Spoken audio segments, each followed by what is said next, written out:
बच्चों आज के मैं हूं हरी सर। सबसे पहले तो मैं अपना नाम बता दूं क्योंकि जो बच्चे नहीं जानते वो कमेंट्स करते सर आपका क्या नाम है। ठीक है, मेरा नाम है हरी सर और आप सभी देख रहे हैं आपका अपना YouTube channel math with Hari sir special Hindi medium के बच्चों के लिए।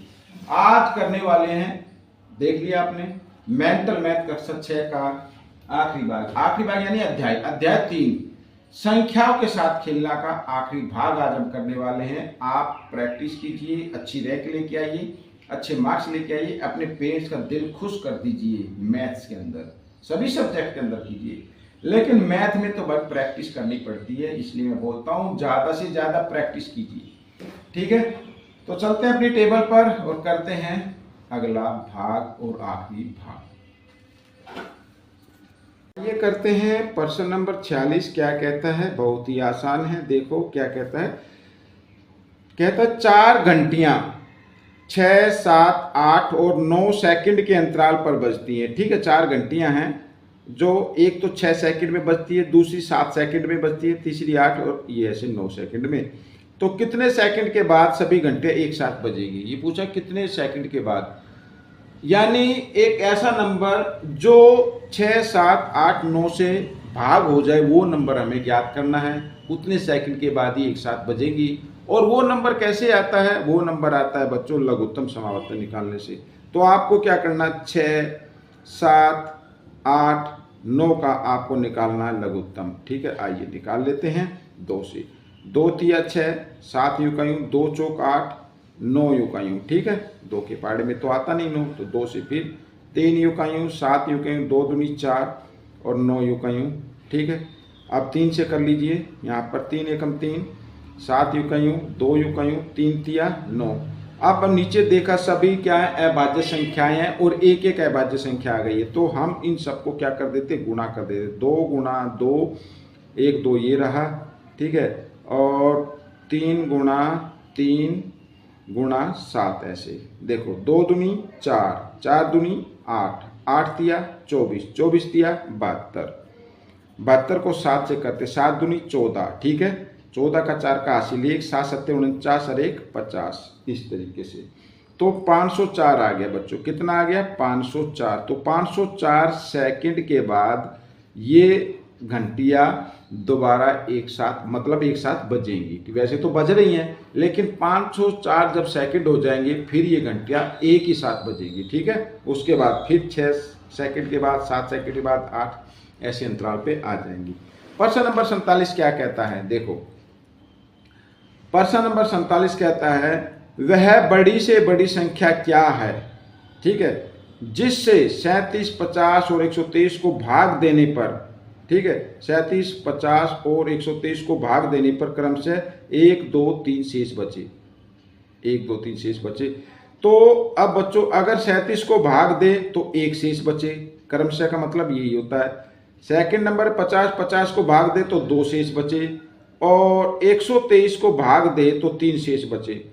ठीक है, तो सबसे पहले आप वो संख्या निकालो जिसको भाग करने पर पूरा पूरा भाग हो जाए, शेष तो बाद में। तो हम क्या करेंगे, पहले यहाँ पर 1 घटा लेंगे, इसमें से 2 घटा लीजिए और इसमें से 3 घटा लीजिए। ठीक है, अब देखो यहाँ पर आ जाएगा 36, यहाँ पर आ गया 49 और यहाँ पर आ जाएगा 120। ठीक है, इस तरीके से ये आ जाएगा। तो अब क्या करना है, अब आपको निकाल लेना है इन संख्याओं का लघुत्तम। क्या निकालना है? इन संख्याओं का लघुत्तम आपको निकालना होगा। वह बड़ी, एक मिनट, वह बड़ी से बड़ी, अच्छा बड़ी से बड़ी संख्या पूछा है। तो बड़ी से बड़ी संख्या पूछा है तो बच्चों आपको क्या निकालना है? महत्तम निकालना है, लघुत्तम नहीं निकालना है। ठीक है, क्या निकालना है? महत्तम निकालना है। यानी उस नंबर से 37 को अगर भाग करे तो 1 बचना चाहिए, 50 से भाग करे तो 2 बचना चाहिए, और 123 को भाग करे तो 3 बचना चाहिए, यानी कि उस संख्या से भाग करना है। तो अब हमने यहां पर क्योंकि घटा लिया है, तो अगर हम 36, 49, 120 का हम क्या निकालते हैं? महत्तम समावर्तक निकालते हैं। तो एक ऐसा नंबर आएगा, अगर 36 को भाग करेंगे तो पूरा भाग हो जाएगा, 49 को भाग करेंगे तो पूरा भाग हो जाएगा, साथ ही 120 को भाग करेंगे तो पूरा भाग हो जाएगा। ठीक है, इस तरीके से आइए करना शुरू करते हैं। अब इनमें बड़ा नंबर ये है तो ये दोनों ले लेते हैं। तो 120 को आपको रखना भाग के अंदर और 49 से कर देना, सॉरी 48 है, ये क्या है 48, गलती हो गई, 50 में से 2 घटेंगे 48 से कर देना भाग। अब 48 दूनी 2 पे चलेगा, 3 पे तो ज़्यादा हो जाएगा, 48 दूनी 96, ठीक है, इस तरीके से। अब 10 में से 6 गए 4, ठीक है, यहाँ पे रहेगा 11, 11 में से 9 घटाएंगे तो 2 आ जाएगा। तो फिर यहाँ पे भाग का निशान बनाना है और आपको ये जो 48 है इसको इधर रख देना है। अब 24 दूनी होता है 48, ठीक है, ये आ गया। अब एक नंबर 24 बचा और एक नंबर क्या बचा 36। तो आइए 36 को 24 से कर लेते हैं भाग। 24 एकम 24, ठीक है, यहाँ पर 2 और 1 आ गया, घटाने पर फिर इधर भाग का निशान और इधर ये 24, तो 12 दूनी 24, ठीक है, ये आ गया। अब ये आपका नंबर आ गया है। अगर इस 12 से हम 36 को भाग करेंगे तो पूरा भाग हो जाएगा, 48 को भाग करेंगे तो पूरा भाग हो जाएगा, और 120 को भाग करते हैं तो भी पूरा भाग हो जाता है। लेकिन इसी 12 से जब हम 37 को भाग करेंगे तो 1 बचेगा क्योंकि हमने 1 घटा लिया था, और 12 से 50 को भाग करेंगे तो 2 शेष बचेगा क्योंकि हमने इसमें से 2 भी घटा लिया था। और अगर 123 को भाग करते हैं 12 से तो 3 शेष बचेगा क्योंकि हमने वो घटा लिया था। तो वह बड़ी से बड़ी संख्या क्या हो गई, यहाँ पर मैं लिख देता हूँ, बड़ी से बड़ी संख्या, बड़ी से बड़ी संख्या हो गई 12, ठीक है, ये आपका उत्तर आ गया। आइए करते हैं प्रश्न नंबर 48। अब देखो क्या कहता है ये प्रश्न नंबर 48। प्रश्न नंबर 48 कहता है P का वह छोटे से छोटा मान बताइए, ठीक है, यहाँ पर ये 6, 5, 3, P 4, 7 की ये नंबर को 11 से विभाज्य हो जाए, 11 से भाग होने वाली संख्या। अब 11 से भाग होने वाली संख्या की एक ट्रिक होती है, पहला नंबर लेना है, दूसरा छोड़ देना है, फिर ऐसे लेना है, एक छोड़कर एक लेना है और ऐसे, ठीक है, यहाँ पर। अब इनका जमा करो, 6 और 3 9, 9 और 4 13, ठीक है, ये 13 हो गया। अब जिनको छोड़ा था उनमें से इनको जमा कर लो। अब देखो 7 और 5 12, 12 हो गया। अगर यहाँ पर घटाने पर कितना आना चाहिए 0, अगर घटाने पर 0 आता है, ठीक है, यदि घटाने पर 0 आए या घटाने पर 11 आए या 11 के पहाड़े में आने वाली संख्या आए तो वो संख्या 11 से भाग हो जाती है, ठीक है। क्या करना है, सबसे पहले जो भी नंबर लिखे है उसमें से 1 अंक छोड़कर 1 अंक लेना है, इस तरीके से, ठीक है, उनको जमा करना है। बाकी जब जो अंक छोड़े थे अब उनको जमा करना है, दोनों को फिर आपस में घटा देना है, ठीक है। घटाने के बाद अगर क्या आना चाहिए, या तो 0 आनी चाहिए या 11 के पहाड़े में आने वाली संख्या आनी चाहिए। लेकिन इसमें कहा है कि छोटे से छोटा मान। अगर यहाँ पर बच्चों हम 13 कर दें, यानी 12 आ रहा था ना, 13 कर दें तो 13 में से 13 गए 0 आएगा। तो इसका मतलब P बराबर क्या होगा 1 होगा, क्योंकि 12 तो पहले ही बन रहा था। अब देखो यहाँ पर अगर 1 लगा देते हैं 1, तो 5 और 1 6, 6 और 7 13, तो P का मान क्या हो जाएगा 1 हो जाएगा। प्रश्न नंबर 49 क्या कहता है, देखो प्रश्न नंबर 49 कहता है 64 48 का लघुत्तम समावर्तक 192 है, इनका महत्तम समावर्तक क्या होगा। बिल्कुल संख्या, ये दोनों संख्याएं हैं तो फॉर्मूला तो याद है ना, मैं लिख देता हूं एक बार, पहली संख्या गुना दूसरी संख्या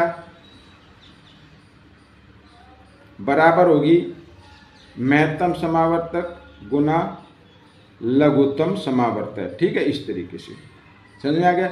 अब इस ये जो इधर दाएं तरफ लिखा है इसको बाएं तरफ लिख सकते हो, बाएं वाले को दाएं तरफ लिख सकते हो, कोई दिक्कत नहीं है। तो महत्तम समावर्तक आपको ज्ञात करना है, तो महत्तम समावर्तक गुना लघुत्तम कितना 192, तो 192 लिख लीजिए बराबर, और पहली संख्या गुना दूसरी संख्या, इधर ही हम गुना के रूप में लिख देते हैं इन संख्याओं को, ये मैंने लिख दिया, ठीक है। अब क्योंकि महत्तम समावर्तक हमें निकालना है तो 192 इधर तो गुणा में है, बराबर के साथ इधर ले आओ, भाग में आ जाएगा। महत्तम समावर्तक बराबर 64 गुना 48 बटे 192 ऐसे, ठीक है।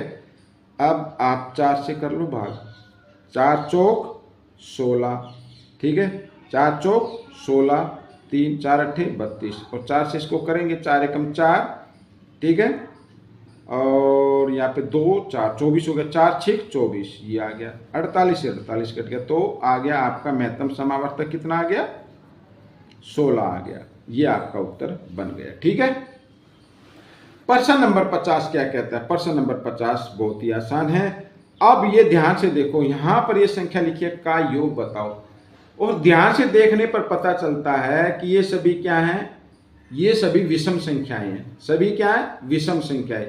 अगर लगातार विषम संख्याओं का योग ज्ञात करना हो तो आपको क्या करना है, इनको देखो जमा भी कर सकते हैं, इनको आप जमा भी कर सकते हैं, 3 और 1 4, 4 और 5 9 और 7 16, इस तरीके से भी आप इनको जमा कर सकते हैं। लेकिन तरीका क्या अपनाना है, जब कभी ऐसे लगातार शुरू से होनी चाहिए, जब ऐसे लगातार विषम संख्याओं का योग पूछे तो आप उनको गिन लीजिए, 1 2 3 4 5 6 7 8, तो इसका जो योग होगा वो होगा 8 का वर्ग, ऐसे, यानी कि 8 गुना 8, घात 2 है ना, तो 8 को 8 से गुणा कर दो, 8 अठे 64, ये आपका उत्तर आ जाएगा। ठीक है। तो बच्चों ये पार्ट भी कंप्लीट हो गया है। आपको ये पार्ट कैसा लगा मुझे जरूर बताएं, और इसमें से सीखकर दूसरे बच्चों को जरूर सिखाना है। अब हम मिलेंगे अगले भाग में, तब तक के लिए धन्यवाद।